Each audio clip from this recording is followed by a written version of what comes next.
Welcome to Scale with Clarity, the podcast for entrepreneurs who are building a business and a life that actually feels good. I'm Brooke Cunninger, fractional CFO, strategist, and mom of three, and I've learned that scaling isn't just about hitting revenue milestones. It's about finding alignment between your big vision and your everyday reality. Each week, you'll hear honest conversations with founders who are redefining success on their own terms. We'll talk about the pivots, the aha moments, and the tough decisions behind the scenes. Plus, the surprising ways entrepreneurship becomes the greatest personal growth journey of all. Whether you're dreaming of leaving corporate, navigating the messy middle, or trying to grow without burning out, this show is here to help you scale with more clarity, confidence, and ease. Because building a business should expand you, not deplete you. Let's scale with clarity together.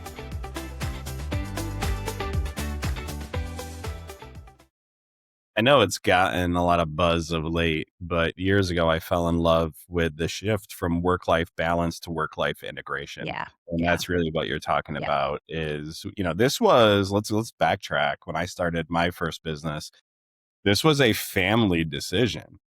And I think a lot of people miss that, right? They kind of jump into it solo and not realizing the pain and suffering this is going to cause your family. And you've got to be all in it together because the emotional roller coaster and the long nights and missing things early, they've got to be on board. And so, the work-life integration, we are a team. We're team greats. And that's how we run family meetings. Like I run corporate meetings and we do reflection time and we do planning together. And, they're part of the brand, like it or not. They've been on billboards with me and they're part of my social media mix because everyone loves kids, right? Yes. And my kids are great in pictures and when they sleep. Like that's when they're at their peak. So They really excel. They really exceed your expectations during those two times.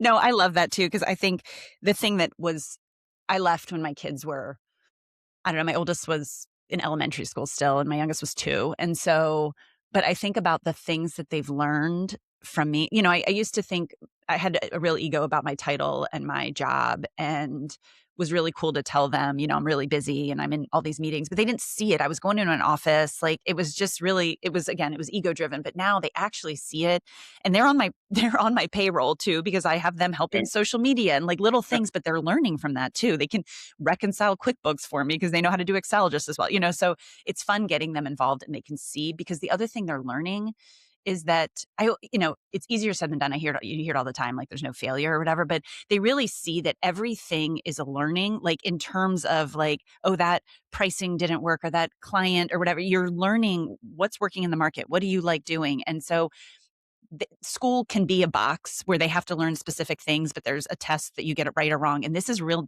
nuanced and different way, I think, of learning. So I love incorporating that. And that was something I never thought leaving that would be a benefit. Same. And we're going in a totally different direction than scaling a business. But I love this because it's kind of like scaling our family.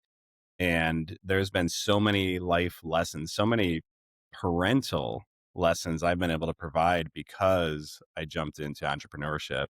And then share with them. And my kids are a little bit older. I've got 2 in college, but neither of them have any interest in my business, which I love, And so I didn't want to push them, but I wanted to share with them. And then you mentioned failure, right? Such a buzzword, but we talk about failing forward, and failure is feedback. And I was just having this conversation with a buddy. I said, the hardest thing for me as a parent is allowing my kids to go into situations where I know they're going to fail. Yeah. Like nothing harmful, right? But just, and my wife and I talk about this a lot. Like, are we enabling them? Like, should we not have bailed them out or told them this? Because we need to let them touch the stove and feel that heat. Be like, ooh, that's hot. Don't do that. Yeah. I grew up, I don't know what the term for the parents are, like helicopter, latchkey, whatever. But my parents were never around. I was that generation where I was self-raised from like 10. So we had no choice but to figure it out. And I think my wife, and she was the same way, my wife and I overcompensate because we want to be the parents our parents weren't. And then we do too much. Yeah. Right. I agree.